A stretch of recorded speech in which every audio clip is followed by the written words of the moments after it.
Hi friends, welcome back. Technical analysis के ये series में ये वीडियो में हम लोग बात करने वाले हैं कि एक ट्रेड प्लान को कैसे बनाते हैं।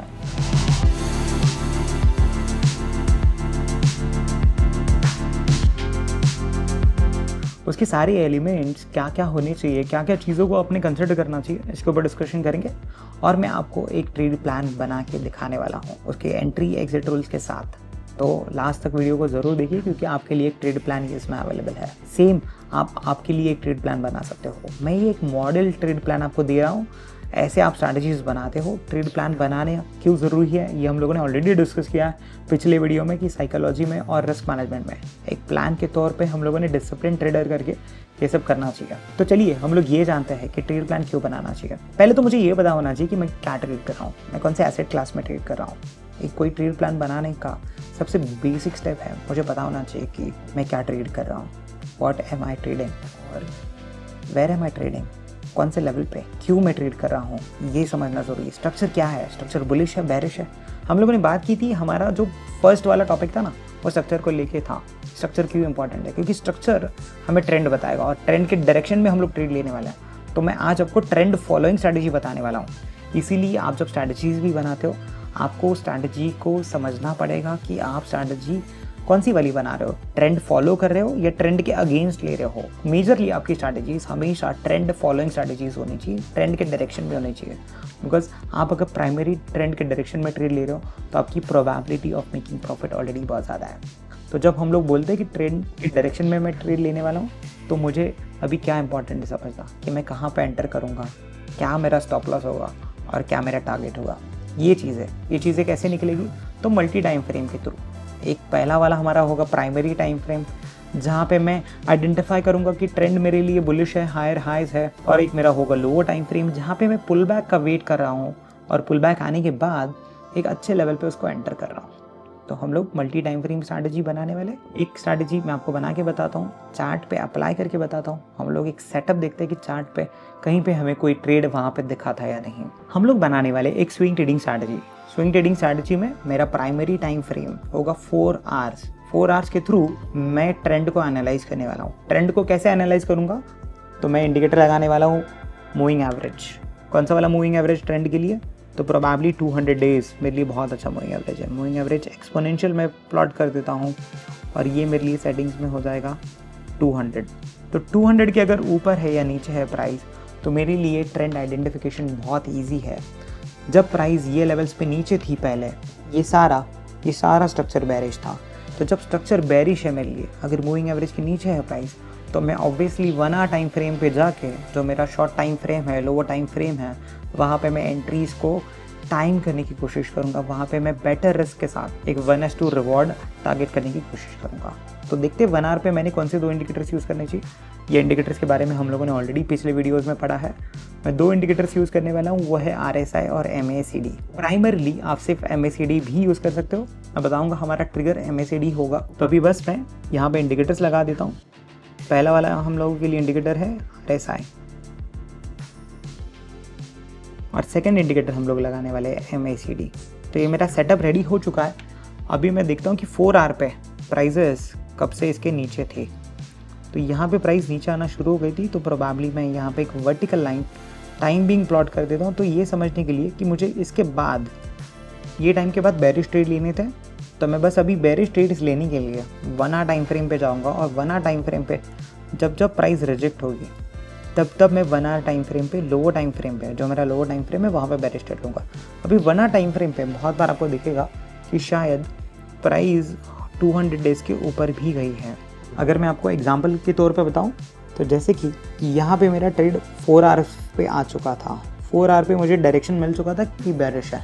फिर मैं क्या करने वाला हूँ, मैं 4 आवर्स पे ट्रेड नहीं ले रहा हूँ, यहाँ पे कोई ट्रेड नहीं बनता है। तो मेरी नेक्स्ट स्टेप है, मैं पुल बैक का वेट करूँगा। पुल बैक आया, पुल बैक में 200 डेज से नहीं आइडेंटिफाई कर रहा हूँ, मैं आइडेंटिफाई कर रहा हूँ RSI के हिसाब से।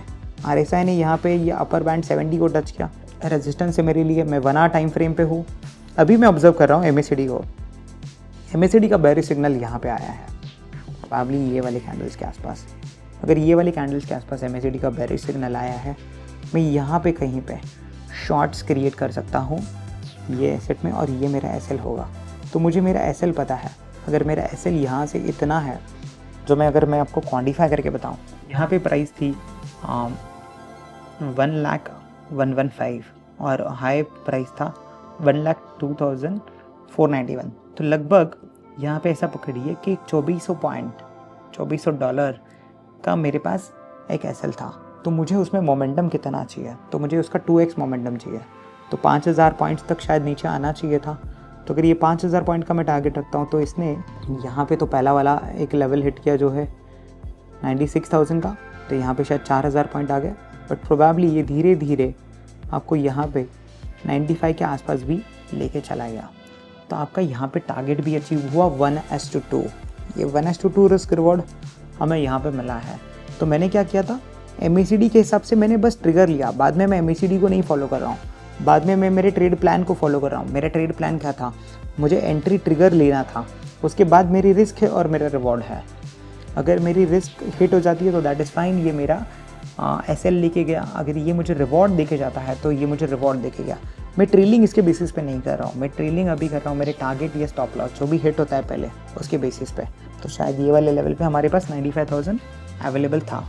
सिमिलर वे में आप एक लॉन्ग स्ट्रैटेजी भी ट्रेड कर सकते हो। जब 4 आवर्स 200 के ऊपर चला जाएगा, आप एवरी 1 आवर उसको टाइम कर सकते हो। तो जैसे मैंने 2 अलग अलग टाइम फ्रेम्स यूज़ करके एक ट्रेड प्लान को बनाया, जहाँ पे मैंने ट्रेंड आइडेंटिफिकेशन के लिए 4 आवर यूज़ किया और एंट्री टाइमिंग के लिए मैंने छोटा time frame, lower time frame 1 hour choose किया। ये तो स्विंग स्ट्रैटेजी था। अगर आप स्कैल्पिंग करना चाहते हो तो प्रोबेबली आप लोगों ने 15 मिनट्स और 5 मिनट्स ये यूज़ करना चाहिए।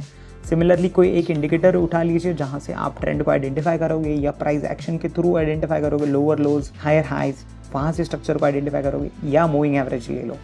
200 डेज बहुत अच्छा है। आप अगर छोटे time frames, intraday time frames को देख रहे हो तो 4 आवर था, इसलिए मैंने 200 डेज एवरेज लिया था। डेली टाइम फ्रेम पे आप ट्रेंड आइडेंटिफिकेशन 50 EMA से भी कर सकते हो, वो भी चल सकता है। तो आप एक हाइयर टाइम फ्रेम के थ्रू लोअर टाइम फ्रेम में जाना, जो एक बेहतर आपको ट्रेड प्लान बना के दे। जब आप एक ट्रेड प्लान को फॉलो करोगे तो आप एक प्रोसेस को फॉलो करोगे, आपके पास प्लान है। बस आपको इतना ही याद रखना है, एज ए डिसिप्लिन्ड ट्रेडर आप क्रिप्टोज में ट्रेड कर रहे हो, वोलेटिलिटी ही बहुत है। यहाँ पे 24/7 मार्केट चालू है। आपका SL ऑनर होने वाला है, SL लगेगा उसके जगह पे, बट आप SL और टारगेट के लिए आपके प्लान के थ्रू ट्रेड करो। जितनी चीज़ें हम लोगों ने डिस्कस की उतनी सारी चीज़ों को फॉलो करो और रिस्क को मैनेज करो। माइंडसेट स्टेबल रखो। ट्रेड लेने के बाद उसके बारे में मत सोचो कि नेक्स्ट ट्रेड कब लेना है, कैपिटल कितना है। अभी ट्रेड लिया है, प्लान के हिसाब से लिया है। जब प्लान कंप्लीट हो जाएगा, नेक्स्ट ट्रेड उसके बाद फोमो में, फियर में, ग्रीड में नहीं लेना है। नेक्स्ट ट्रेड भी जब सेटअप में आएगा तब लेना है। हो सकता है आप मल्टीपल स्ट्रैटेजीज बनाओ। ऐसा ट्रेड प्लान बनाने के बाद आप मल्टीपल ट्रेड प्लान्स बना सकते हो, ये भी बहुत इंपॉर्टेंट बात है।